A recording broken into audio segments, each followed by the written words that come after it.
my way 切り開いてゆけ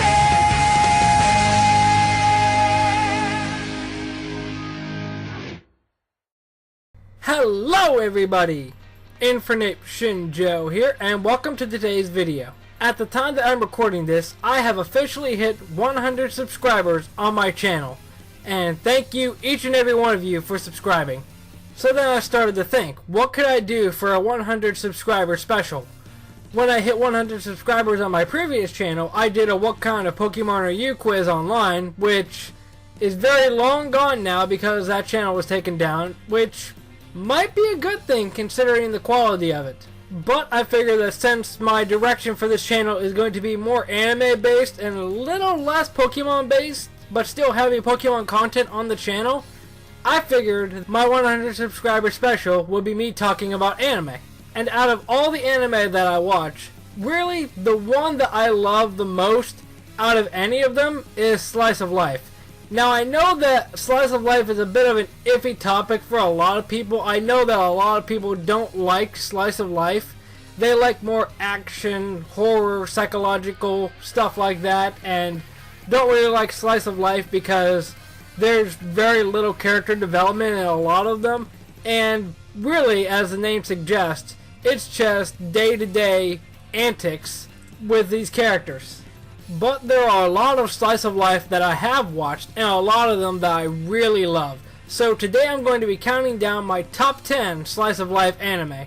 Before I begin this list, a couple of things to mention is this is entirely my opinion to start. If your favorite Slice of Life isn't on this list, it's either because I haven't watched it, or I don't think it deserves top 10 on my list. Second, the way I determine what Slice of Life actually applies for this is a list that I found on myanimelist.com. The link to that will be in the description, and there are a lot of anime that they count as Slice of Life on there, but I figured to have one basis of what counts as Slice of Life because some sites count certain anime as Slice of Life, some don't, so I wanted to get one list together to see what actually applies for Slice of Life, and there were a lot on there. Finally, I'm not going to say spoiler warning, but for a couple of these there may be minor spoilers for what happens with the show. I'm not going to shy away from talking about any of them if they're important to the plot, which most of the time they are. Overall, there are a lot of things that determine which Slice of Life anime I put on this list. Whether it be how much I enjoy it, how much it toys around with the Slice of Life genre, how much it sort of manipulates your thoughts on how it's supposed to go, and overall, how much I laughed at it. Because a lot of Slice of Life are also comedy in some cases. But let's start this with number 10, and number 10 is Daily Lives of High School Boys. Now I did talk about this one in a couple of other videos on my channel, so I'll keep my thoughts brief. A friend of mine suggested this anime to me. He said that his girlfriend absolutely loves the show, and so I watched it, and at first I was thinking it's nothing special, like the title says, Daily Lives of High School Boys. But after going back and watching it a second time, I realized that it's not trying to be anything special. It's just Slice of Life, obviously, but it just brings back to when anybody was in high school and how stupid they acted. Now, of course, since the premise of the show is high schoolers goofing off, there are definitely some hilarious moments that come out of it. But unfortunately, there's not really much in the way of tension or drama in the show. Although with a lot of Slice of Life, there really isn't much tension or drama, but I would like to see at least a little bit of something like that. But overall, it perfectly embodies Slice of Life, but just me personally, I would like to see a little bit of tension or something like that. Like a huge plot twist at the end, like one of the three boys was gonna move to another place or whatever, something like that. Number 9 is Wakaba Girl. And honestly, it really is the same as Daily Lives of High School Boys, except just switch the gender to girls instead. This show is just all around fun. In the first episode, which on the subject of episodes, each one is only about 8 minutes long, and there's 12 or 13 episodes. So there's not much content to digest with this. And in the first episode, it establishes that Wakaba girl, or I should say Wakaba, is rich, and she meets these 3 other friends, and daily lives and craziness ensue. And the reason that it's above Daily Lives of High School Boys is, realistically, when you think of slice of life, you think about cute girls doing cute things, not really guys doing things. I don't want to say cute things because that then gets into a kind of a weird topic, but it really is just the girls doing everyday life. Although I do have to admit, there were a couple of jokes that I could see coming from a mile away. Like, I think it was episode 2 or 3 that they're talking about, I think, bra sizes or something like that. And somebody mentions a D cup, and then later they go get ice cream, and Wakaba decides to say, I want my ice cream in a D cup just like this girl over here. And I could see that joke coming from a mile away, but it still made me chuckle a little bit, even if it was kind of predictable.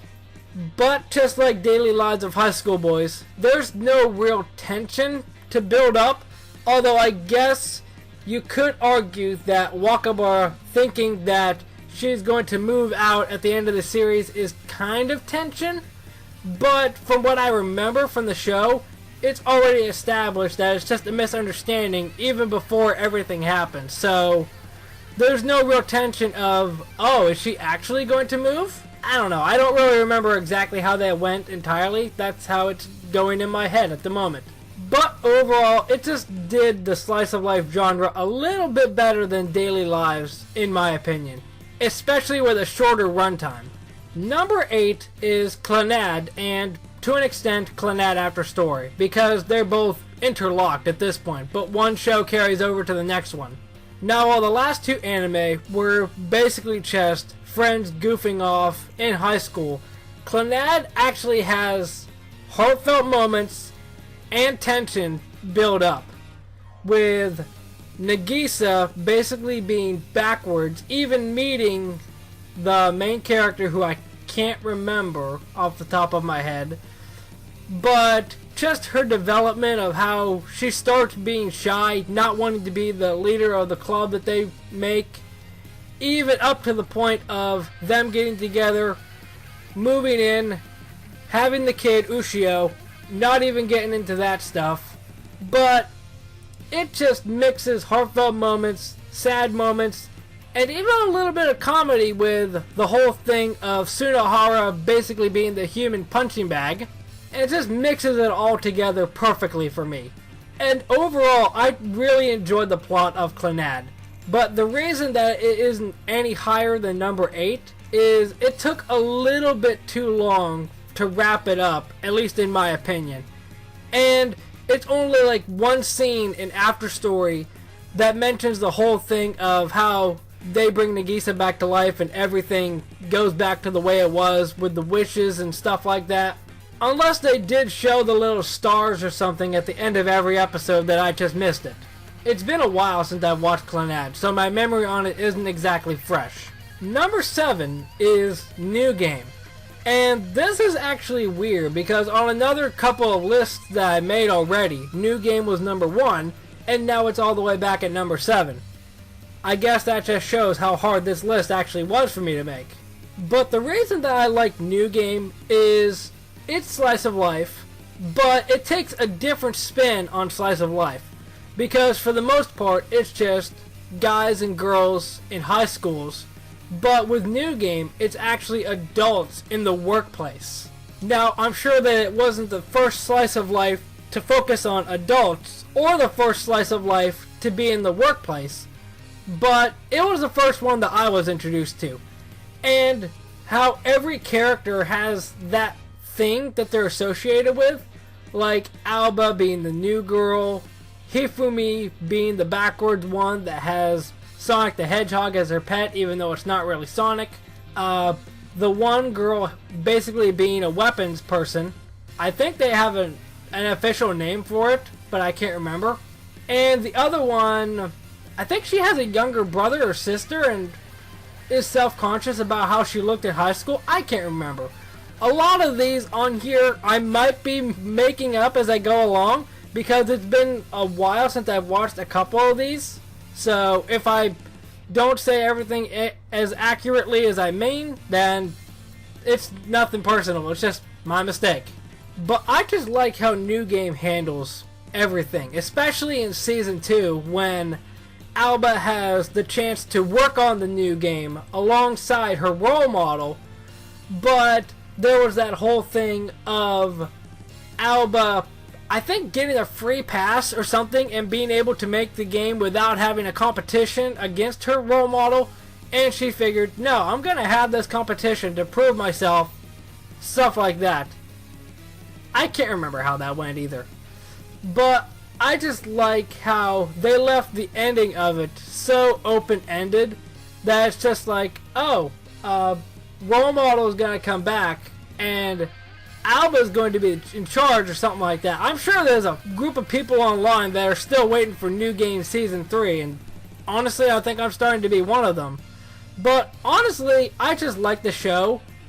The show is just cool, and even in the slice of life genre, it does still have development for a couple of the characters. Number 6 is K-On! And it's actually funny to think that I was just talking up New Game because it wasn't involving high schoolers, and now we're at K-On!, which involves high schoolers. Which actually I think the rest of these more or less involve high schoolers, so be warned. The thing I like about K-On! Is, first of all, it's by the same people that make Clannad, so you know that those sad moments are going to be coming in eventually. Especially when Yui and the others realize, oh, we're going to be graduating soon. Crap. But I just like how at the very start of the show, Yui wanted to join this light music club, but then after she got there, she realized there was going to be a little bit more work than she thought, and instead of saying, oh, I don't know how to play an instrument, but I'm going to join anyway, she even reconsiders joining the club. And honestly, I didn't see that coming. I figured it was just going to be, I have no idea how to play an instrument other than the castanets, but I'm going to join anyway.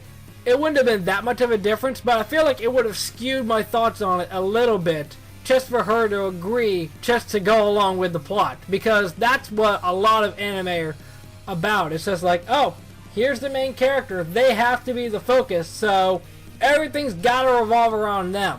Because even in the first part of the first episode, it has a focus on Ritsu and Mio for a little bit, talking about the light music club. The other thing I like about it is it does try to teach people about music, but it does it in a way that it doesn't seem like they made this anime just to talk about music. Like, it'll be different if the show was just like, in the episode that they go and find a guitar for Yui. It would have been different if they were looking at all the guitars, and it's just like, oh, look at this one. Here are some good things about the guitar. It fits around me perfectly, and it could be yours for the easy price of $19.99. I know that that's not how guitars are working. I know that that's not the price of guitars, but just hear me my example. It would have been different if K-On! Felt a little bit like a sellout just to talk about music. Number 5 is Laid Back Camp. And honestly, when I was writing out this list, I knew that I had to put Laid Back Camp at least in the top 5. So that's where it landed. To start, it kind of reminds me along the same lines as K-On! Because early on in the show, it teaches about camping, and it doesn't make it sound too forced. The only thing is, they have this narrator saying, when you're out in the forest, here's what you gotta do to make a fire. And honestly, that narrator does kind of break the immersion of it, but the narrator does go away after a couple of episodes, so it's not too bad. But to be honest, the main reason that I put Laid Back Camp at number 5, at least, is because of Nadeshiko. Honestly, she's just a fun character to watch. She's that great mixture of kind of stupid but lovable at the same time, and I just love characters like that. like Nadeshiko, Akko from Little Witch Academia, Mako from Kill la Kill. I just love those characters that are kind of dumb at times, but they still mean well. And honestly, I probably put Nadeshiko in the thumbnail somewhere, so if you were wondering who that pink-haired girl was, that's who she is. Number 4 is Hina Matsuri. Now, it's weird because some sites don't consider Hina Matsuri slice of life, but my anime list does. But the first thing that I like about Hina Matsuri is it has that side of humanity to it. Now, I could try and explain it, but it would just be easier for me to link Isla McTeer's video where she talks about the humanity in Hina Matsuri. Because if I try to explain it, I'm just going to butcher everything that she worked so hard to make on that video. So, video will be in the description. If you want to watch it, go ahead. But I just love the characters. The only thing is Mao doesn't really get as much screen time as the rest. But I just love the interactions with everybody. Like, they even make an attempt to have every single character interact.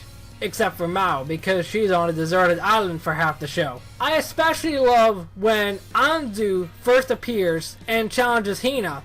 Hina doesn't want to fight, and then Nita comes over and it's just like, hey, if you fight her, I'm going to give you food. And then she turns to Anzu, what, are you chicken? You want to fight me? I just love that interaction because I can imagine that something like that would happen in real life.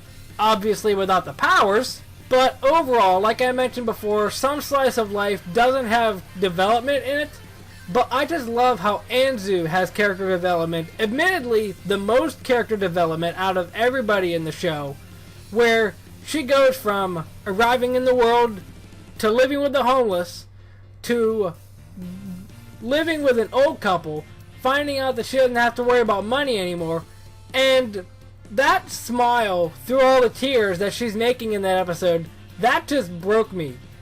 And honestly, I didn't really think much about Anzu up until that point in the show, but afterwards it's just like, Anzu's my favorite character. I'm sorry I didn't realize it sooner. But even though Anzu does get the most development, each character does get a little bit of development. Like even the underage bartender, I can't remember, Hitomi. Even she gets development because she just ends up working at this bartending job because of a crazy set of circumstances. And even Hina eventually learned how to communicate with people in the real world. Even though most of that communication is based off of her wanting food, still. But I just love how they took the time to develop these characters, even a little bit, in a show that's comedy based. Number 3 is Anohana, the flower we saw that day. And again, another anime that I talked about a lot so far, but I'll make it brief. The plot is established very early on, and all the pieces come together slowly until everything is revealed. And I didn't really think about it much until I was writing out these notes, is the show kind of seems like a metaphor for moving on after the loss of a loved one. At least from my opinion.